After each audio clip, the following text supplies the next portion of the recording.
All right, y'all. That was an oldie but goodie. That used to be our intro so long ago. I haven't seen that one in a while. Very nostalgic. Made me feel good. I got the little cognac and the hat and the little jazz playing. It's awesome. Welcome everyone. This is the best hour of your week. It is tipping points and puzzle pieces. Oh yeah, we're gonna have a good one today. But I don't do this alone. So we have the astounding, the astonishing, the extraordinary, remarkable wonders. Oh, the prodigious, phenomenal Mark Boatwright-Frost.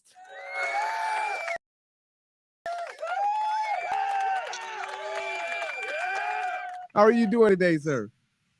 I'm doing great, but that reminded me that I need to get some flash paper so that when I come on, I can go and do the little flames out of the hands. That would be pretty awesome. So Yeah, how you feeling? stupendous. Poof.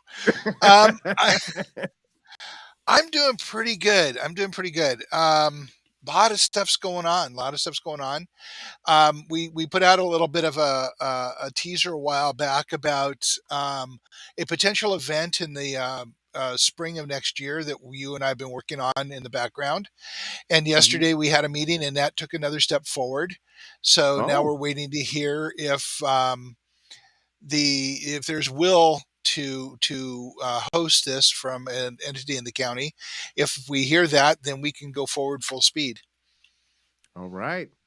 All right. Well, well wishes and prayers to that effort. I'm glad to hear that went pretty good. I'm excited It to it get the it, it details was an on it. interesting meeting. It was good. I learned a bunch of stuff, and Mm, so now we just have to see if there's an awareness of how good this could be for them. got you. So you sounds like you walked away feeling encouraged.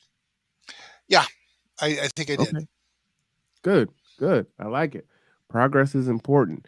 Uh, and we talk about this every week. And so what I would say here is definitely a testament to your resiliency, if you will, and I see what you did continuing there. to continuing to advocate, right? Because it's hard. Yep, You're pushing the boulder uphill for sure, right? yep. So I Sisyphus. appreciate that. Yeah, we're doing the Yeah. Sisyphus thing. Um, Sometimes I feel like Atlas with the earth on my shoulders, but it's mostly Sisyphus pushing the rock up the hill and waiting to get to the top so I can let it go down the other side and just say, "Look out below." Now say that name again, because I heard syphilis, and I don't think that's what you meant. No, Sisyphus. Syphilis. Okay. All right. Sisyphus. So for And I those believe of us that's that that's who it didn't have is. what's that Greek philosophy class, Yep. um, you Mythology, know, mythology. Yeah. mythology. All Yep. right. Oh, that's awesome. See, I And learned a new word today. It is not syphilis, everyone. It is syphilis. What did you say? Snuffleupagus? sis, a Sis, fis, a a fist. fis, A Sisyphus. sis with a fist. Yeah. Sisyphus. Oh, look at Yeah. that. I got it. Sisyphus. All right. Yep. See, phonetical, right? Sis, Yep. oh, fist. Like that. So Sisyphus. there you go. And so Sisyphus Um, was pushing the boulder uphill. yes, it was his trial by the gods to push the boulder uphill and never end. In this I case, never I'm knew hoping that. there's a point. Yeah, I hope there's a Yeah. point at this that I will be able to push it over the edge. I never knew the origin to that. So I love learning new things. So that's awesome. Yeah, All so right. same, which is why I have all this weird knowledge in my head. So we're talking about boxes today, Okay. and as you see, I have boxes over here, or over here rather. I'm still not used to the mirror thing. We have boxes that we have politics in. We have boxes Mhm. that we have religion in. We have boxes that we put inequality in. We put people in boxes saying, you are not good enough because of your gender, you're not good enough because of your race, you're not good enough because of where you were born, and you're not going to get to climb the ladder because of this. We have, of Mm, course, racism over on this side that is another box that we put people in because of their skin color, um, and all the other alternatives that go with racism. And then down below here, which you cannot this way that you cannot see on the bottom, is wealth and the issue with wealth and wealth inequality, and that we look at everything as money based first, and then we never ever actually get to looking at the human thing. And because we do all of this, we have the homeless gentleman here who's wondering what the hell happened and how come he's not in a home anymore. mm, But here's the right. thing, we get put in boxes. I mean, all of these are boxes we get put in. We get put in because we're a Republican or a Democrat or an independent, or we are put in because we're a one religion or another.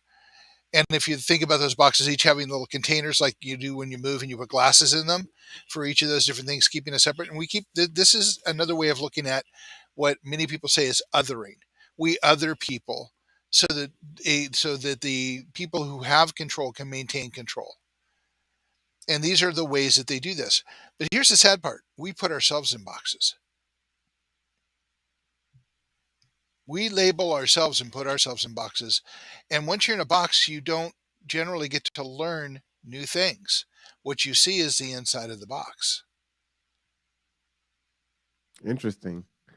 And what do you see on the inside of the box? A box wall. And if you're lucky and you're looking out one of those little holes in the end, you can see a very skewed small piece of the world. And you think that's the world because that's what you Mm, see. But that mm-hmm. small piece may be a pebble on a beach, but you never see the beach or the ocean or the mountains behind it or any of the other beautiful things that are out there. And so you are seeing a very small portion, and that's all you know. So when you talk about, when we talk about things, and I'm guilty of this as anyone else, is thinking about people being stupid or ignorant or this or the other. The fact is, they don't have the opportunity to see. And there was a conversation, and I'm going to use that B word again. Bo did a show, and I want to mention it because he talked about paywalls. Now, I don't know if you know this because I don't know if you follow enough, but he never puts anything on the Patreon paywall. Everything of his, every tweet, everything he does is wide out in the open.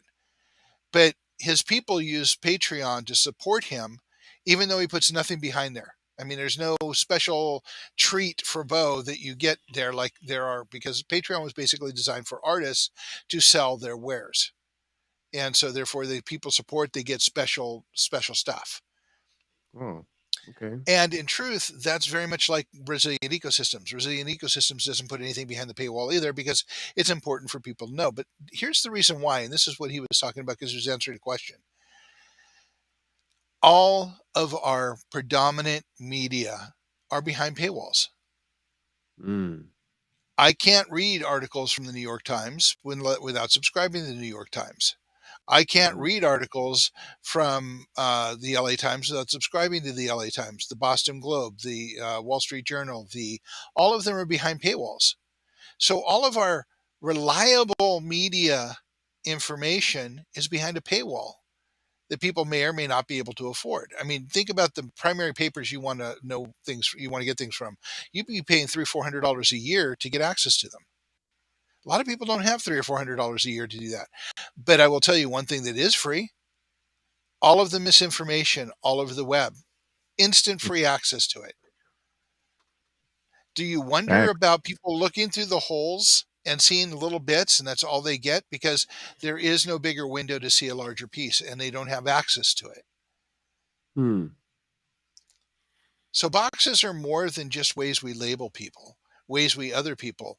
This is the way we keep people from learning.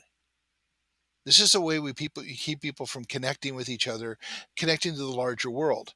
And it's all based on wealth and cost and availability. You can't get the information unless you can afford to buy it. It's just one more piece of the puzzle of the puzzle we want to tear down and rebuild, that keeps us from coming together and being human. And as long as we're focused on all of this stuff, then we don't pay attention to the fact that it's doing the damage to this gentleman over here.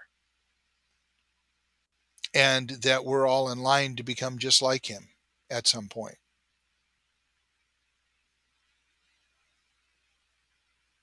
Well, how do we navigate out of the box? Well, we have to first know we're in a box.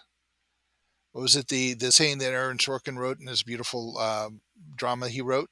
In order to solve a problem, first you got to know you have one. In order to get out of the box, you first got to recognize that you're in one. And since all of us are in the process of living our lives and just trying to get by, we don't even know we're in a box. Well, then let me ask you that. How do we even recognize that we're in a box? That I get your point, right? And Mhm. I was just having this conversation with the pastor earlier. Shout out to the pastor uh, about, and I think I was also in this conversation with Rob. Shout out to Rob. But you have to, it's like with addiction, right? The first step is admitting that you have a problem, right? But Yep. how do you recognize that you have a problem? An addiction might be a little bit easier to recognize assumptively. Obviously, it's not. Uh, but to be inside of a box, there's comfort a lot of times in a box, right? It's what you know. You can't see anything else, so it's your perspective. So how do we become self-aware to say, "Hey, I'm in a situation that's not good. How do I get that awareness and say, man, I'm in a box. I need to get out of this box." How do we do that? So we teach people. And that again is, thank you for the run into the plug for this Saturday's workshop at KRL downtown Bremerton on Fifth Street. We will be starting the process or continuing the process of teaching people about boxes, how we got here, and how to get out of boxes. And a lot of it has to do with looking at ourselves and our own stuff. But a lot of it has to do is being able to let go of a lot of our preconceived notions to listen to what other people have to say. And it's a process. And we'll go back to the numbers. I guess I can't repeat these numbers often enough. 80% of the people won't ever know that they're in a box, even though 20% of those people are feeling completely pressured and about to explode from being in a box. They don't really realize they're in one and they don't realize how to get out of it. But 20% of the people know that there's a box and they need to get out. The trick is getting to those people. Now let's go back to the paywall conversation. Every form of communication we have is limited due to the algorithms. Facebook only allows 10% of the people that are friends of mine that I send out to Mhm. actually see things. Then you have the overwhelm of Facebook where people get messages all the time and never read them anymore. Unless they're short blurbs of 4 sentences. Twitter has become a whole new thing that we just are issuing with, are learning to deal with. Instagram, I get more sex pitches from Instagram than any real messages or conversations. And all of the other social media streams are limiting, mainstream social media are limiting conversations. And a lot of it's to do with generating capital and and ad revenue. And that's a whole different conversation we could have at some point. Um, but really, what it's about is that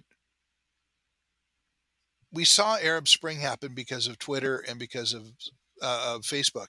What no one talks about is the fact that the limitations on those platforms have become tighter and tighter and tighter until I wonder if that could ever happen again. Things Mm. going viral don't happen anymore. That's just, I mean, I watched a show the other day and says, well, let's make this viral. And a couple of kids start punching it out. But the fact is that can't happen because of the algorithms. It's limiting the social media. So we need a new social media platform. We need a new way to communicate, and it doesn't exist. I would kind of push back on that a little bit. I think there Okay. things still go viral all the time. I don't think it's necessarily productive things that go viral. I think you talk about the paywall. I think there are forces, whatever those forces may be, those people. um, Them. capitalism, whatever, Yeah. them, the cabal, you Yeah. know, The it, Illuminati. Let's call it what it is. the Illuminati. Let's go way deep down the rabbit hole. But whatever is been created that operates the machine and keeps the machine going dictates what information comes out, right? Kind of to your Right. point. Um, so peace and love doesn't really get pushed out. War, divisiveness, drama, strife, those things get pushed out. So I think things go viral all the time. It's just not the good viral. Yeah, and a lot of that's being pushed out by people on that have agendas to push that out. And to go back to the powers to be that run the machine, is the machine runs itself now. It really does. There's no one really in control, but it has these policies and practices that co-opt ideas and kill ideas. So the only way, the point I was going to make is the only way we can really get around this is to go back to being face to face and building relationships face to face and human. And we have been pushed Elaborate, away please, from that. sir. Yeah, we've been pushed away from that. We fear each other. We're all in boxes. So going over to your next door neighbor. Oh my God, he may not be in the same box as me. I'm afraid to talk to him because he may disagree with me, and then it may show that. And here's the fear part: that I don't know what I'm talking about. Or Yeah. it might puncture the balloon that's my box, and then I'd have to be afraid because of that. So you have to find a way to do it that does not trigger that reaction with people. And to do that, you have to kind of go outside the box and be very careful to tread lightly until you build trust with somebody and can have real conversations. And you even then you don't want to have conversations about their religious or political practices or any of that. You want to have conversations about human commonality. And if we can stay to that, we can build an entire network of people focused on their humanity and not on Hmm. what's in the boxes. And it's tricky. And you have to learn how to do it because we aren't taught that anymore, if we ever were. And I've put 20 years into figuring out what that looks like. And that's why we do the classes. That's fascinating. Uh, so I would say on my own part to play in that, one of the reasons why I talk to so many different people that I do, I like getting different perspectives, and Mhm. I think that's really important. I just had this conversation yesterday. I was at an election party, and I was saying, if you don't have conversations with other people, how are you going to ever change the situation? And somebody has to step over the bridge first. Someone has to extend their hand first. So while we're waiting for the other person to extend their hand, we're not getting anywhere. So someone just has to cross the bridge. And it's like, all right, well, we tell kids all the time, like, well, you have to be growing up. This is what you need to do. Treat each other how you want to be treated. But adults, we tend to not, take our own advice to our own children. Um, and we do have a lot more things in common than we do separate. And some of the things Mhm. that we separate on, I mean, they're big issues. Like, all right, so let's work on the things we do agree on, and let's agree that we're not going to punish each other for the big things that we don't agree with, and let's solve these things. Right? We all agree that no one should be hungry.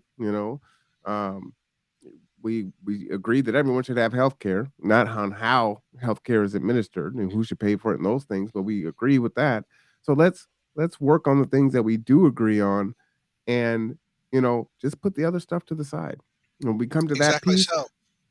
hey, Hey, there, here, I'm there's a go handy ahead. box for it. We can put that stuff in a handy box There's a box so we for can it. have a conversation.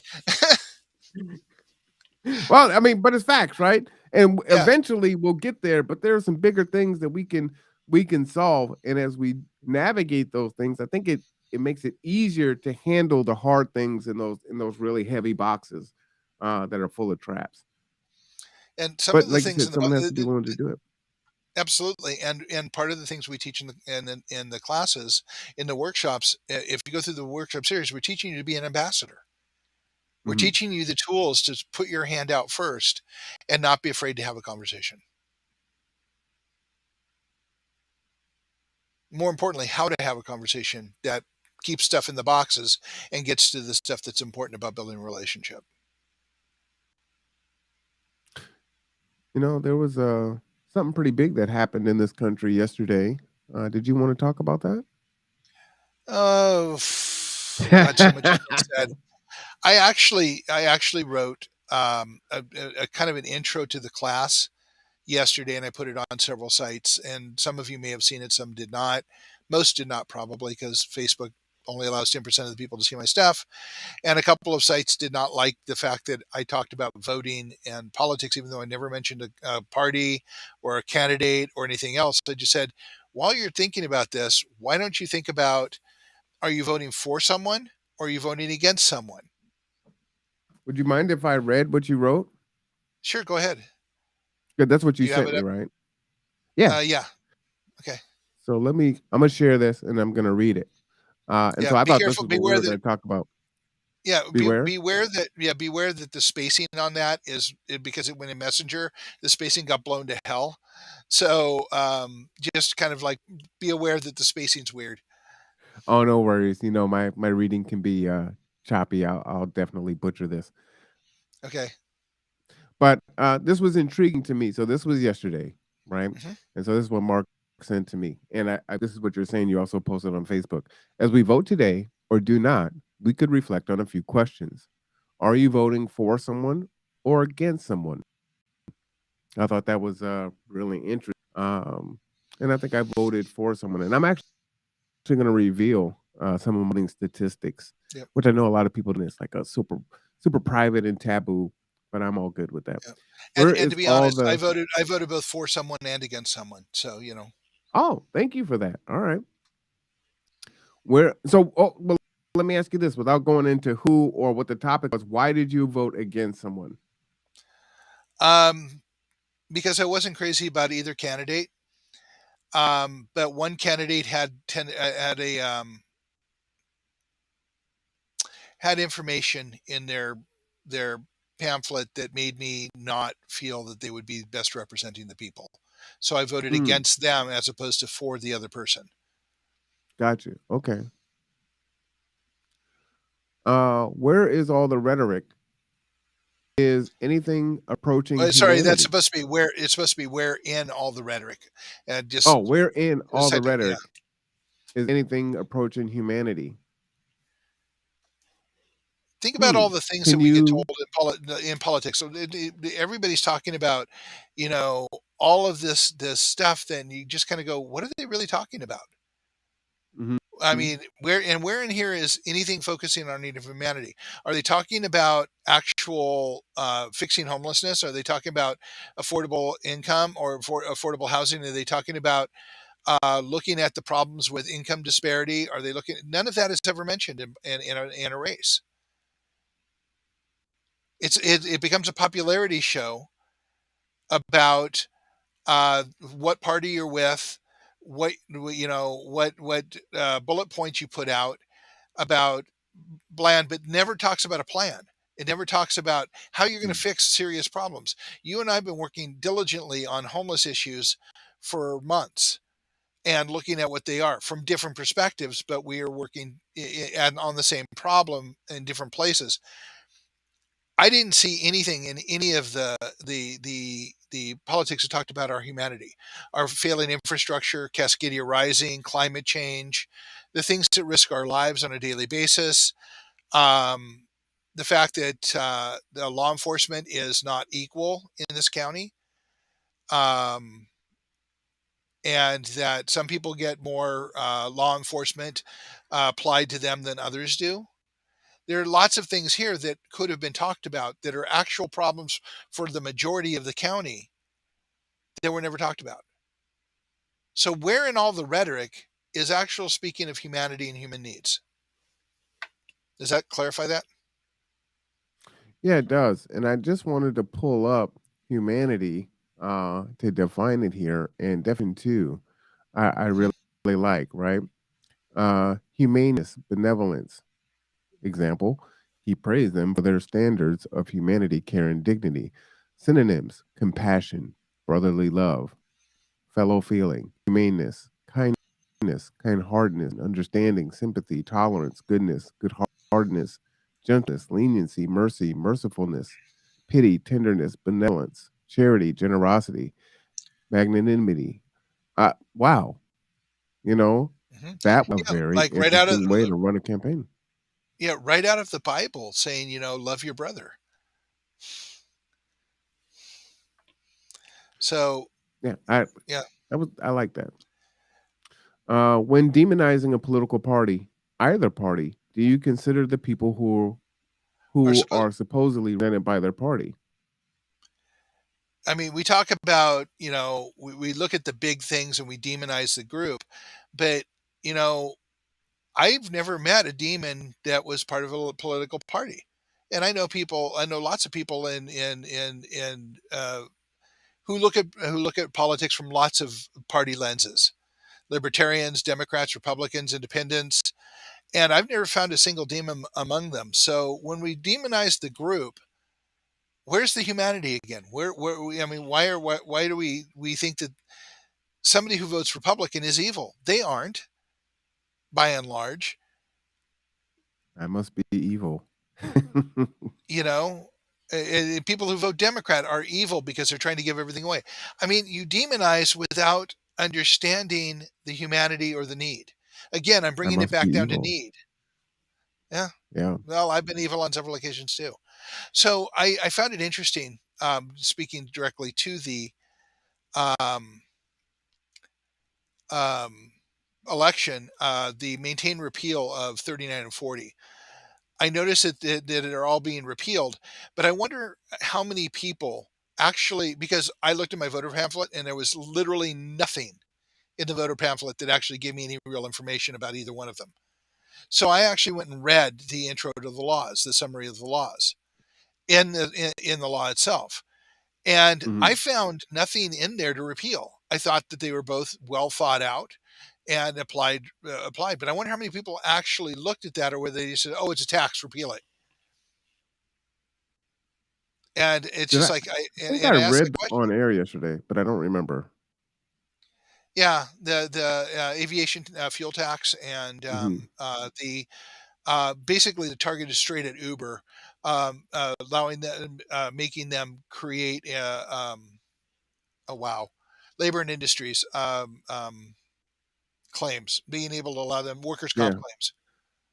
I'm pretty sure I did read that, and that packed G too, right? 15 cents Yeah, per ride. And that adds up because we do yeah, thousands of rides in a year. yeah, it does. But G2 is getting impacted because Uber takes advantage of it. Right. Absolutely. So here we go back again. And do you wonder where your representation in the whole process? It goes back to the first three questions. Where are we represented? Who represents us? And I've said this before. I've known many politicians that have basically been a politician their entire life. They've never actually worked at McDonald's or a regular job, never had to stress about making payments or whatever. How do they represent the 46% of the people, or the 151 million people who are one paycheck away from homelessness? Mm. How are they representing us when they're not talking about affordable housing or figuring out how to make affordable housing real? Um, I was having a conversation with someone the other day who explained to me that in Kitsap County, the average mean income, according to the federal government, for a family of four was $102,000. How many people do you know, or how many families do you know that are making $102,000? Interesting. So the federal government rate is based on market rate, as far as I could tell, as much as the manipulated market rate is. People in this county Hmm. can't afford $1,600 to $2,000 rents. And yet, that is the average rent. That is the majority of the rents. So, where is our representation? Where, I mean, the corporations, the realtors, the developers are all represented.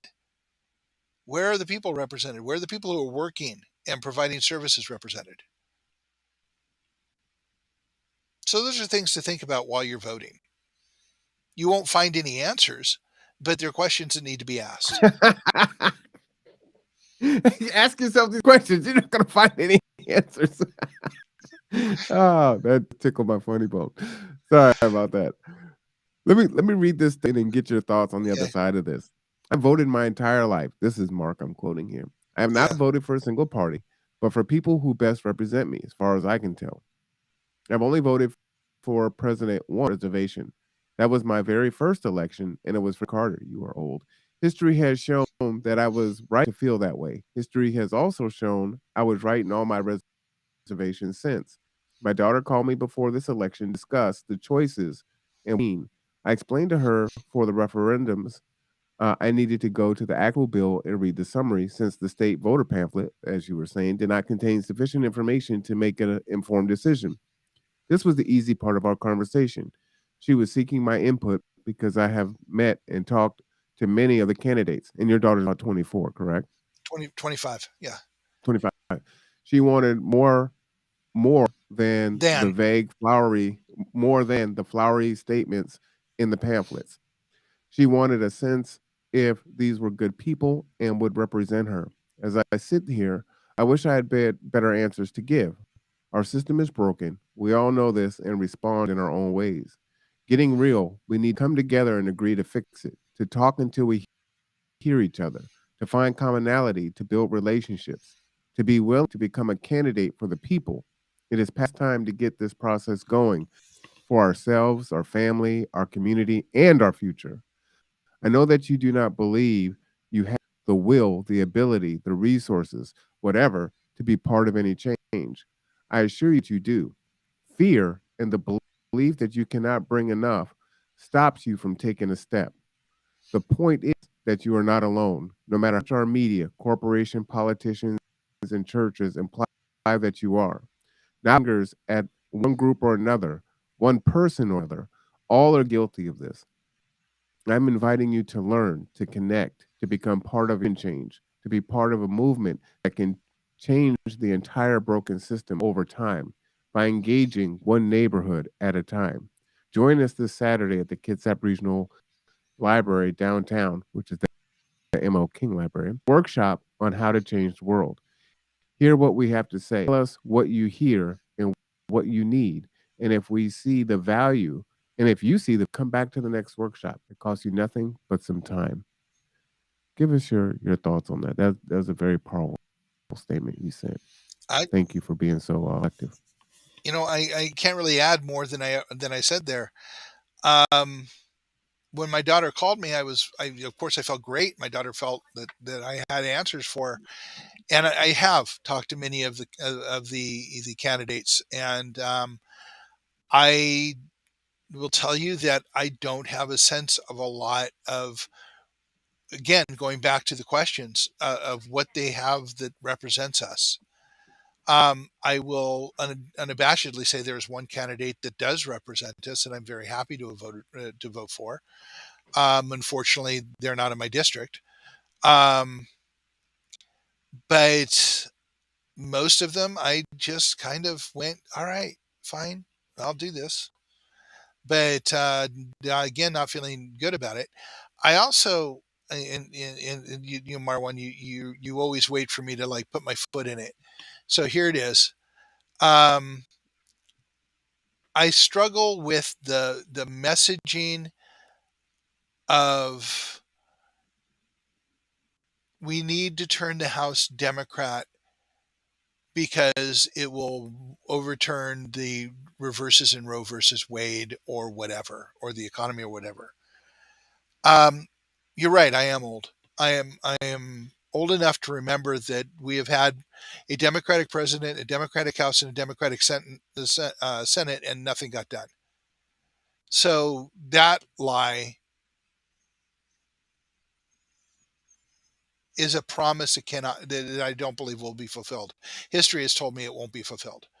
Too many people that have too many agendas that do not have anything to do with humanity, which again goes back to why we want to teach people to come together, to reach out, to be ambassadors, to bring their neighborhoods together, to create grassroots networks, because it's the people who are going to drive the change, not the politicians. And I will go Mhm. back and say this again. I say this almost every week now.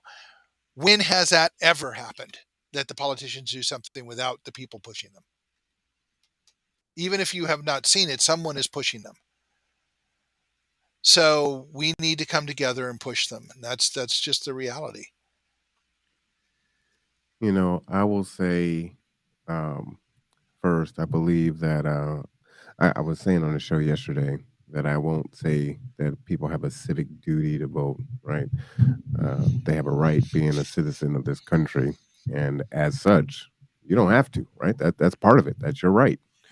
Um, and so I just encourage people to vote, whether it's you know for this or for that, or not to vote at all, because that's also a vote, right?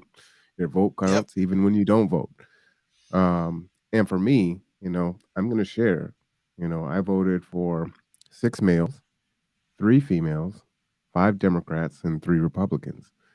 And there are elements that I like on both sides, right? And so there isn't I am not a party line person.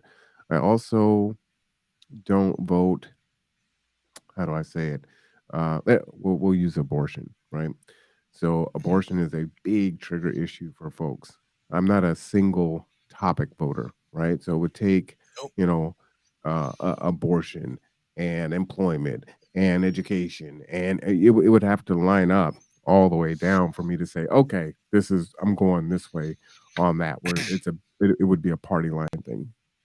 So I'm not a single issue voter. So I pull away from that and resist that. Yeah, I do agree with your sentiment. When Democrats under the first term of Obama had the House, the presidency, and the Senate, I didn't think a lot got done. Right. Uh, the reverse of that, when Trump was in office, he got a lot done in the beginning. Right. And while it was somewhat serendipitous, he was able to appoint 3 Supreme Court justices. And so you've got to, if you're gonna win, it's like do what you say you're gonna do, and don't waffle. But that's a whole nother thing. Uh, but But do they I'm really ever say encouraged. that they're going to do anything? I think some That's do. my I think some yeah. do. But I think what ends up happening is, I think there's a lot of good people. I sound like Trump now. There's good people on both sides, and there are good people on both sides. I think what happens is someone wants to go and change the world, and they run for office. And when they get in there, they run across this machine, and they can't overcome the machine, and they get sucked up into the machine. So either they get spit out the other end, they leave, or they stay. Maybe they stay a second term and they're like, okay, maybe I can get some more done. I know what's going on now, and I'm going to try. Um, and then 6 weeks. 6 weeks. 6 weeks. I worked with a political operative, a Republican a political operative a few years ago on a project I was working on, and got some really interesting insight from him. He said that it takes 6 weeks for the capital to corrupt people generally. Wow. 6 weeks. Well, and you know what? I think even corruption might be a tough word. I almost feel like there's so much political pressure as a new person coming in. And it's like, hey, glad you got elected, right? And if you get the support of the party, right, you have the endorsement of the Democratic Party. Look, we helped you to get here, and this is how things are done. So, Yep. toe the line, or you're going to be out there by yourself. You're not going to do anything for your folks. We're going to, go against the things that you push forward, and And you're you'll going to get never out of get here. a and you'll never get a committee assignment. So here, yeah, serendipitous on Trump's part. But here's another thing: he was working for a base. It was a very clear, though very narrowly defined base, and he everything he did was on that base, which was pushing an agenda for that base. And so, therefore, a lot of things got done because it was a very clear agenda for a very specific, narrowly defined base. Well, but for the base, right? They believe that he was effective. So it'd be nice Yeah, for all the people but the that are majority, the elected. majority of us got caught flat-footed because we didn't know that was going to be that's really what was going to be the outcome of that. We expected the same old that we've seen, where somebody would get in office and not do anything. And here we go. And then all of us were shocked. And then, outrage But that's a came and all the testament rest to of it. Trump, right? That's a That would be a testament to testament to how, Trump. yep. And the fact that he was working for a very small base.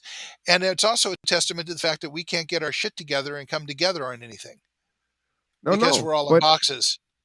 But his base and he were able to do that, right? He said, I'm going to do these things for you. And for his base, he did that.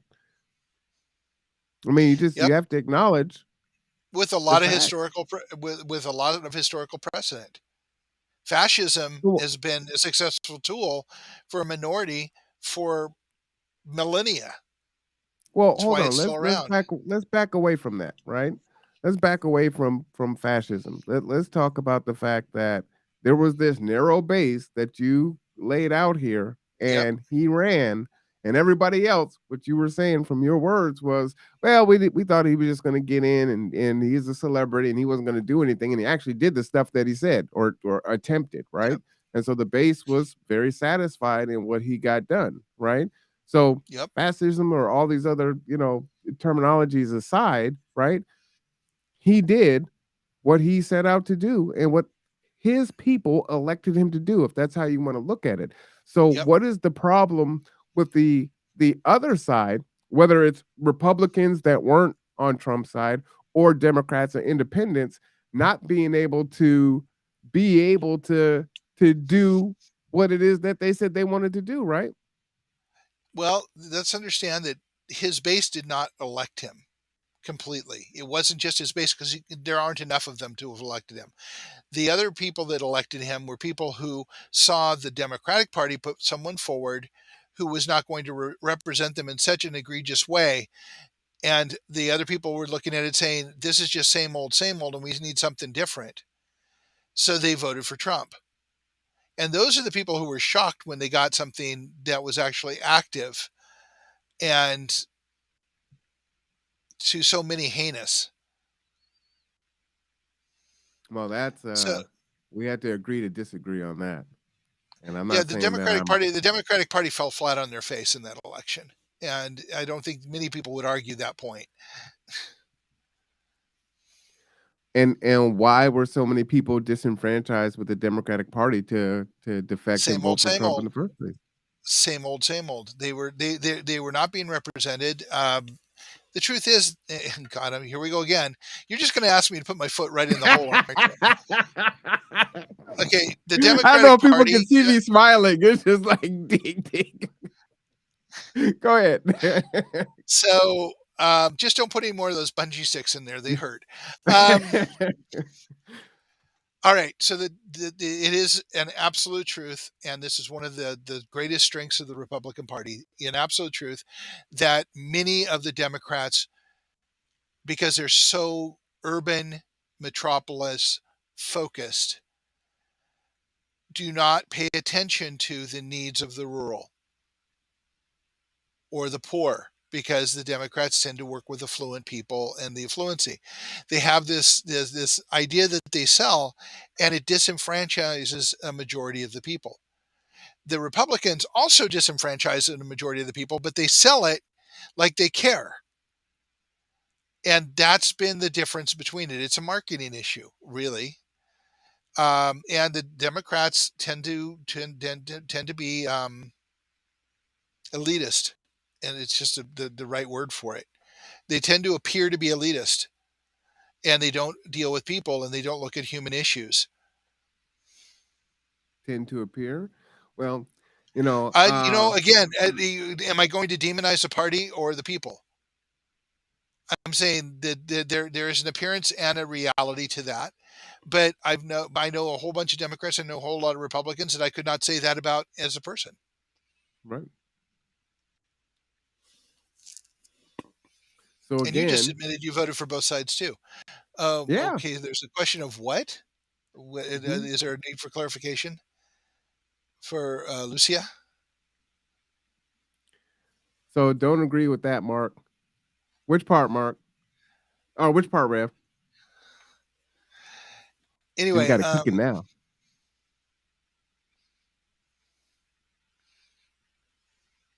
Which okay. part do you disagree with, Lucia? All of it? Okay. Well, you're welcome to disagree. That's fine. And that's part of it. I mean, the thing is, do you disagree with the fact that the Democrats appear to be elitist? That's how the Republicans have been painting them for 4 decades, and to some degree, they do it to themselves. Um, the fact that Republicans have been selling themselves as the party of the man for decades and have been getting away with it, even though that people tend to vote for them and find out that it's not in their best interests. I mean, this is just data, and it's unfortunate, but that's the reason that people voted for Trump to a great degree in the first time around. And then they found out what they really got and decided that that was not going to happen again. Now people are unhappy, and one of the things they're unhappy about, I wanted to say this earlier, is I hear a lot about the economy. Happy to sit down with you and talk about that. Um, Economies are like dinosaurs. They start changing 4, 5, 6 years before you see something. Um, so blaming the economy on Biden, blaming the economy on Trump, blaming the economy on Obama, it's not how it works. Economies are in a movement long before a president takes office.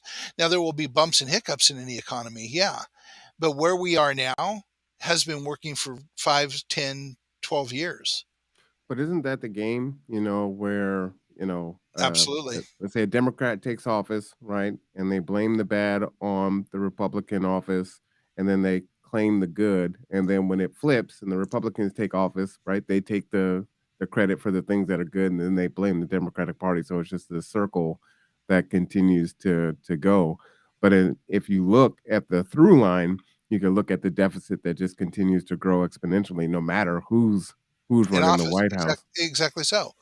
So I'm just saying that making that as you were saying, you don't vote for particular issues, making that an issue to vote against Biden. And while I think somebody was saying, I was watching a show earlier this morning. Um, okay, Lucia, this is not the format for this. I will be happy to have a conversation with you. We can go have coffee, and I will share points with you. But you can't do it here in a 1 hour show with Marwan and I. Okay. Um, but that's the part of the problem is we don't vote. We vote for things that people put up as a problem. Oh, somebody was saying that Biden isn't one of the greatest presidents. I don't have an opinion on that one or the other. I think he's done some good things. I think he's done some things that are problematic, but it's not an easy job. Wait, who said what about Biden?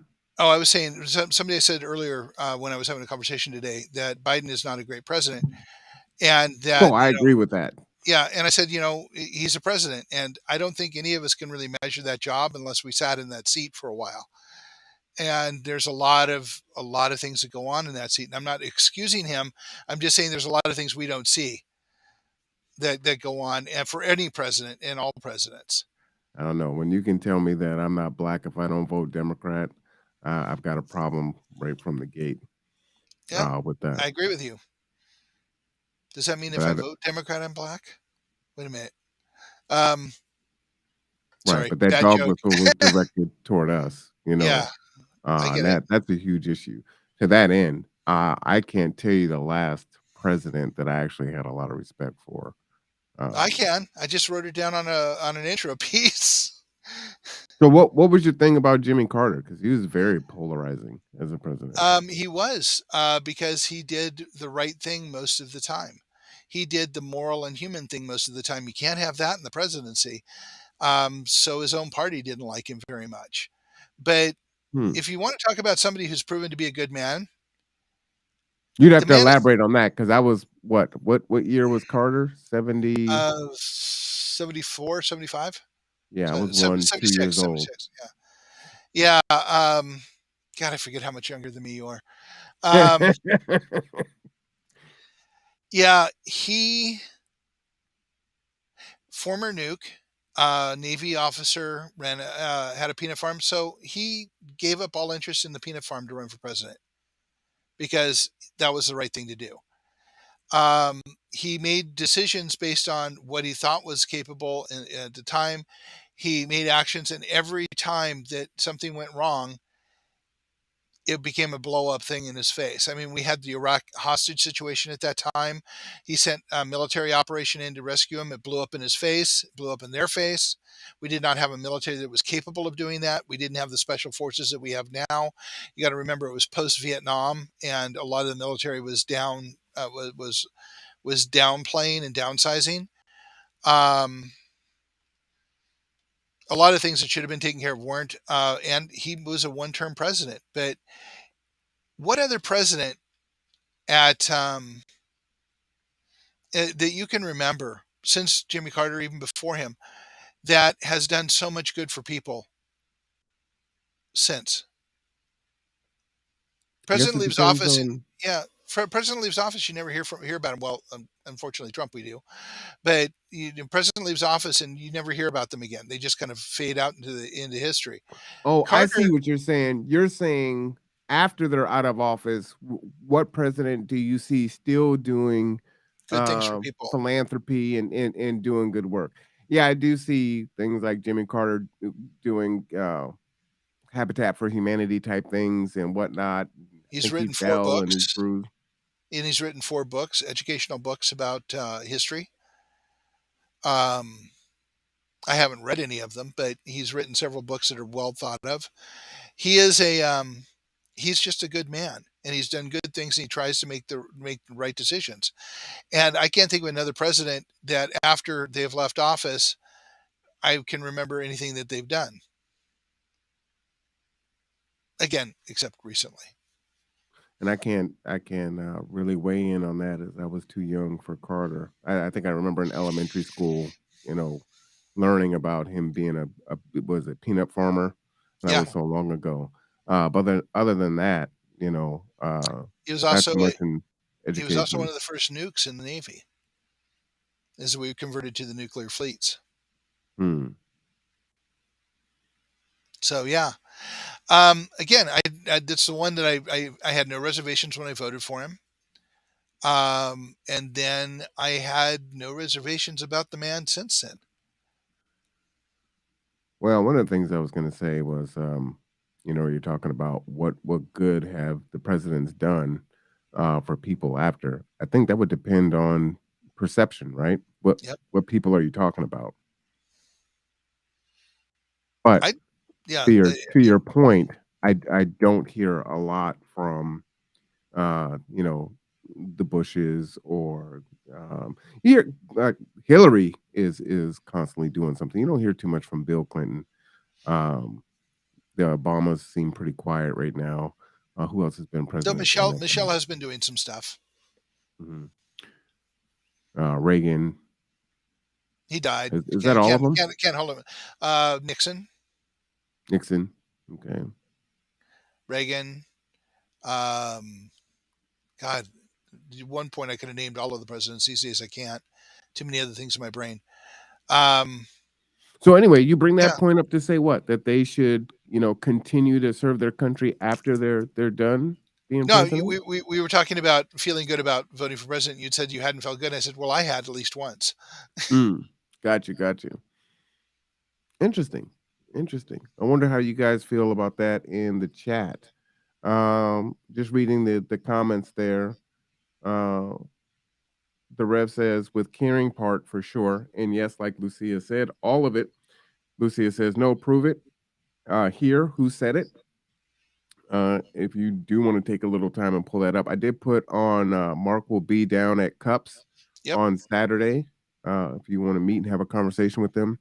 If it's Fox News, then we are done talking. I blame a great many things on Bush and Trump, not to mention the theft of Gore. And both parties are elitist and don't care about anything but their bank statements. I wanted to kind of build on that last statement and then have you respond also. Uh, and correct me if I'm wrong, and fill me in, audience, if you can enlighten me on this also. When we're looking at the spectrum of how people are, right? You've got the far left, whatever you would call them. Then you have, you know, Progressives. progressives. Then you have, what is it? The Main mainstream, what they call centrists, which are actually right in everywhere else in the world. centrist, but then you have blue dog Democrats, right? Which is even maybe more right than centrist, They're right in the same area. They just kind of the have same area. slightly. They're within a couple of inches of each other. So, what would be the moderate or almost leftist Republicans be called? Do they have a terminology? Do they have a Blue dog term? Democrats. Blue dog Democrats? I mean, so you've got the right, which is if you're looking at a sphere, Well, no, no. and Go off my line for me. okay, Just go line. because we Then you did the have a whole left. bunch of people over here on the No, no, left. no. Follow me Eh, what I'm saying. Follow what okay. I'm saying. We've got the far left, right? hmm We have progressives. Then we have moderates. Then we have, the blue Most dog. everybody, the majority of everybody else, is right between your knuckles and the tips of your fingers. No, no. I don't want to know how many people are in there. I'm just Okay. classifying them Oh, for okay. now, Then they're right? just they would call themselves centrist Republicans or Centrist Republicans, moderate Republicans is the other term for them. moderate Republicans. Then what's after moderate Republicans? MAGA, So they don't have as many different iterations as Democrats have. right?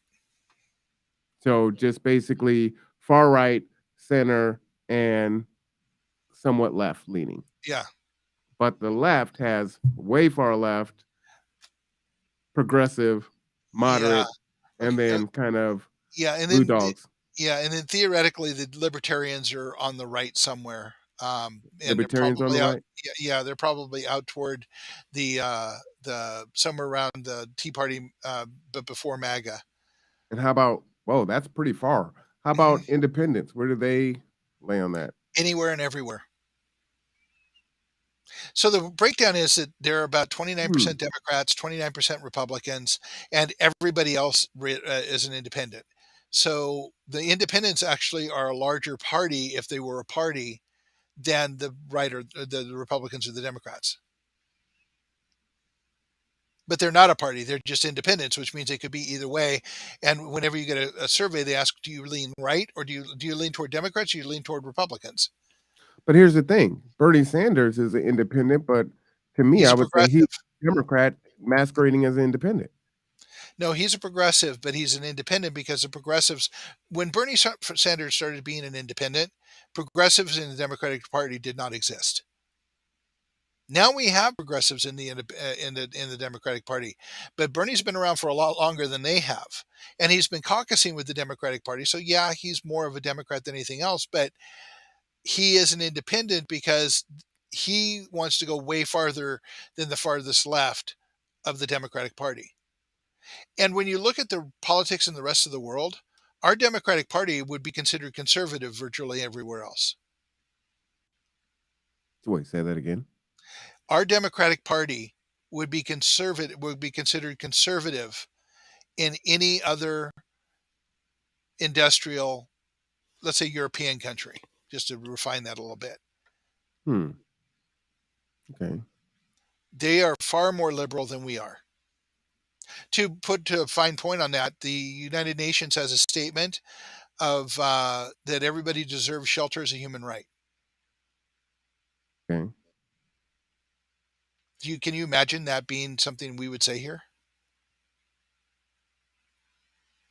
We can't even agree that we have Medicare, medical, as a human right.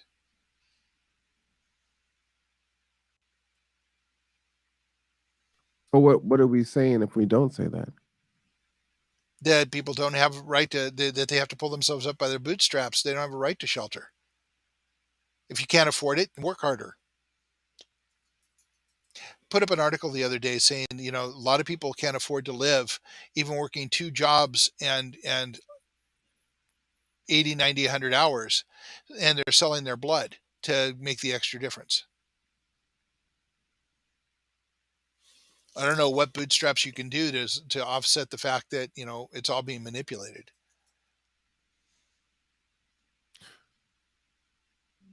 But I think what you were saying before is many on both sides are keeping the status quo going. Yeah. Well, as I said, it's a machine. The machine keeps moving, and there's no check and balance from the people to push it the direction we need it to go to be more human.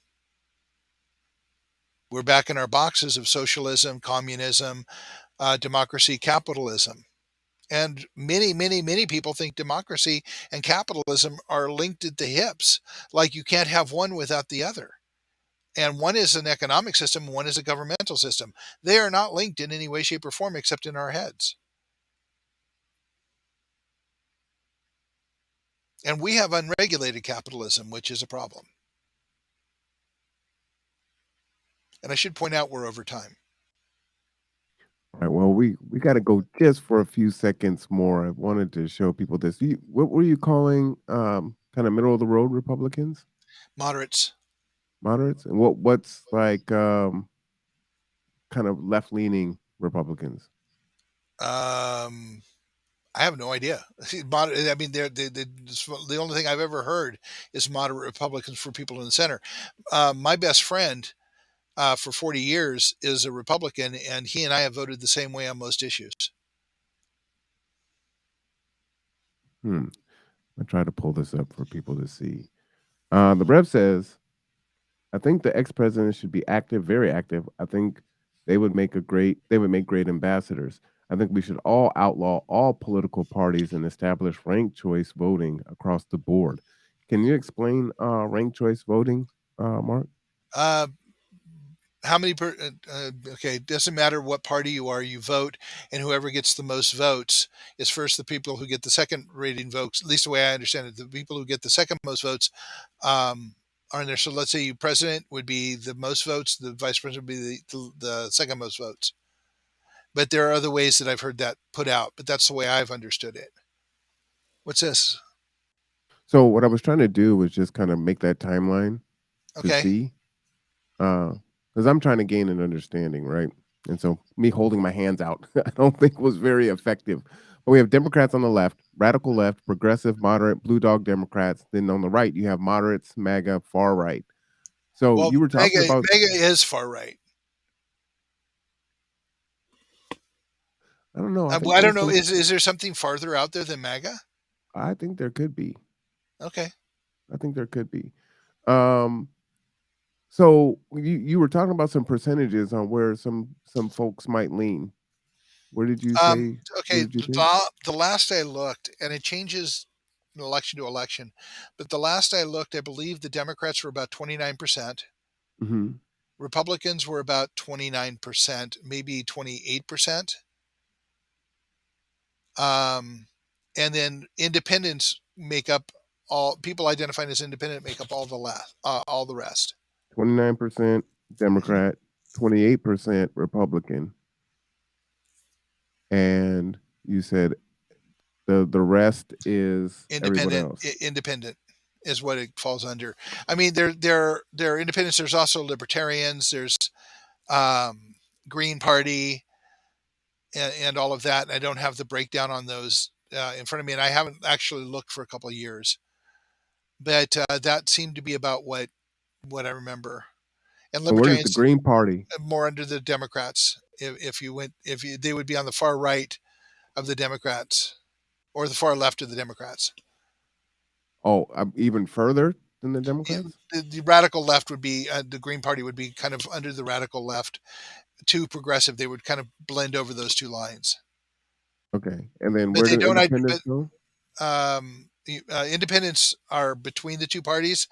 Mhm. Just in the right there would be independents, and there's about let's see, that would be 30 and 30 minus three. That's 60 minus three would be 57. So 40 some odd 43% of voters identify as independents. Do independents have a color?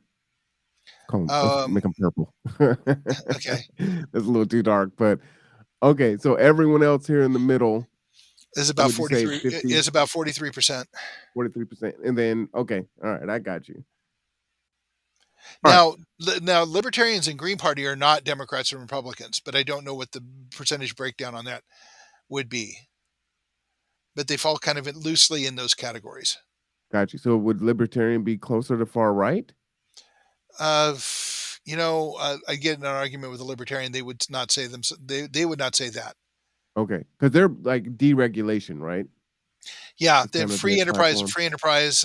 No, and they would prefer no government. What was it that some politician once said? He wants a government small enough he can choke it to death in the bathtub, or drown it in the bathtub. Wow. Okay. So Alrighty then. Just make that a little lighter. Okay. All right. So I mean, this is like I'm learning, and it's good to kind of have perspective. And I know when we have conversations and we're talking, it's like, what are you saying right now? So I'm hoping this kind of helps a little bit. yeah, And well, don't have proof to show that these numbers are here. Uh, that might be you awesome if you you can can find. yeah, you can look it up online and just ask what are the breakdowns of political parties, and you'll have all kinds of studies about that. That's how I do it. Is I just go out and look for the actual source material from the universities that do this work. So if you find one, would you send it to me so I can Sure. I can post it up there? So and the reason why I wanted to do this was to because the whole point of this is how do we get to working together, right? As we can see in the chat with Lucia and Pastor Ellington, right? This is very triggering and people Mhm. have big disagreements, right, on what people have done on either side of the aisle. Um, but how do we move forward from that? And so We that's where my we make interest lies. we make a human agreement to leave this in the box. But to leave what in the box? Leave the political parties and our politics in the box, because what we're talking about in our humanity, I think we've already talked about the fact that politics has very little to do with our humanity and our human needs. But isn't part of humanity acknowledging past transgressions that have not been acknowledged yet? Eventually, yes. But we have to come to agreements about being human before we can even have that conversation. See, and I think where the problem comes in for me is what happens is you say, okay, well, you know what, we can deal with that, but we have bigger fish to fry, right? And so what many boxes that I fit into, what that box is told is, we just need to get past this, right? And we got bigger fish to fry. And once we start working on those things, well, there's really no reason to go back I and deal with that, right? We're so much further down here. No, I don't agree that we don't need to deal with it, and I don't think that there are bigger fish to fry. I think the big fish to fry is that we have to learn how to have human communications together and look at what's important to humans, and that will be part of what's important to humans. And I don't think it should be left behind. I think that conversation needs to be had. I think that we just need to find a way to come together to have it. And so I'm talking, if you're building a building, I'm way down here on the foundation laying rebar. I'm not trying to put the walls up yet. I'm not even there. I'm digging the hole to lay the foundation in, and I'm tying rebar and trying to get to the foundation so the foundation is strong on which we can build. All right. So let me Your piece needs to be, once we lay the foundation, let's start figuring out what the base is going to look like, and that's part of the base that we have to figure out. We so have I'm to gonna take leave care of the transgressions. let me leave you Okay. and the audience with this question.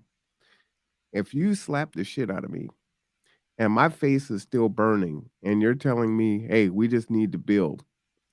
How do I do that and my face is still burning and emotionally I'm still pissed off from that transgression? How do I build? And you're telling me, "You know what?"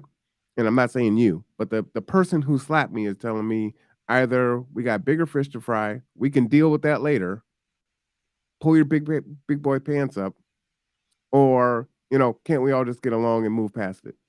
Yeah, and none of those things are anything that I believe.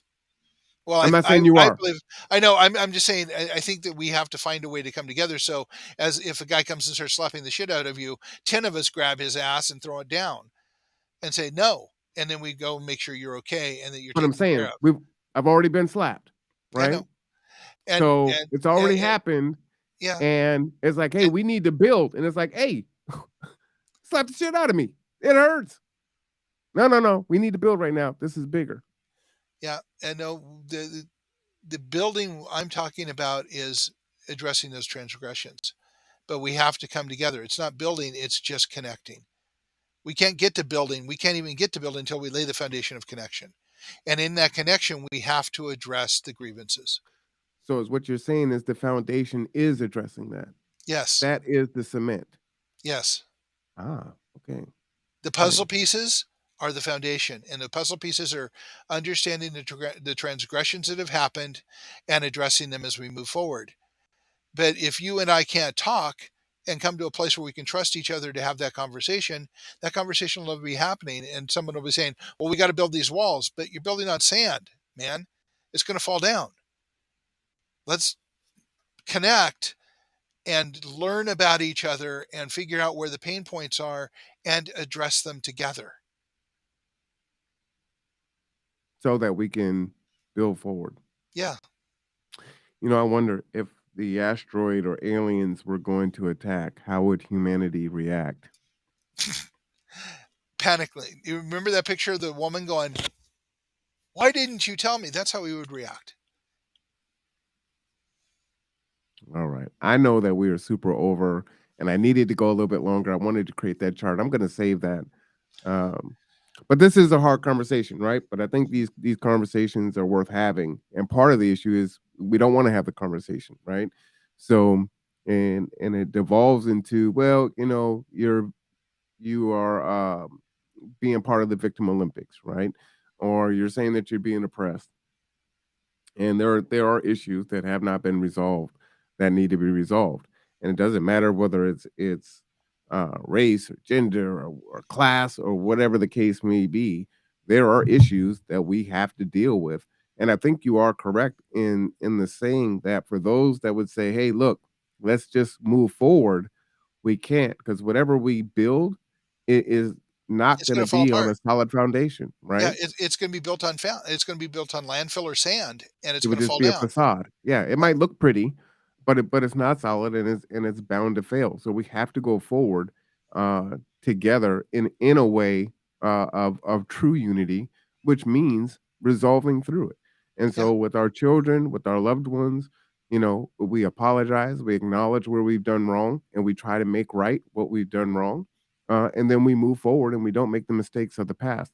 So I think those things have to happen in whatever that looks like. But those are the conversations, and I think that's what you're going to get out of the workshop. So I do implore you to check out the workshops. I put those up there really quick. I'm freezing today.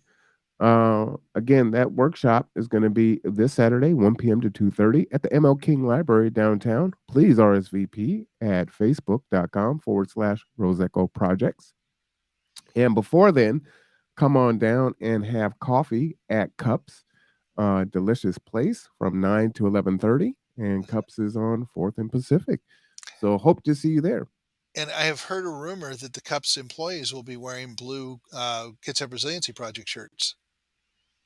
Yeah, absolutely. And whatever's in the middle, the 29 on the far left, the 27 on the far right, the 43 in the middle. I don't even think that the ones in the middle are together. And No, so not work on the not even. ones that can establish their commonalities, Yep. start pulling people from the left and the right to the center, and not into the center politically speaking, but into the center Of our of being a humanity. group. Of our Yeah, humanity. building one big box. All right. Well, we will be back in 45 minutes with our housing discussion. Thank you again, Mark, for being vulnerable. Right, that's hard to do, and so I appreciate you for Oh, that. I do have one last thing, Sure. Lucia. I do not watch Fox News. All right, just to let you know. Um, and most of the stuff that I find by looking for source material. And again, I look at research papers, and I read an enormous amount of stuff, and I talk to good analysts. I do watch Fox News. And MSNBC and CNN, and I consume information from a lot of different places. And I think there is definitely for those that would say that the Fox News is really bad and evil. I think there's some really bad and evil on left MSNBC leaning too. media also. But I think if you have the power of discernment, as I kind of comb through the Kitsap Sun article on what happened with the kids out in Mason County, I think you can look at it from an intellectually intelligent eye and decipher what's opinion, what's fact, and really try to understand what ideas are being said there.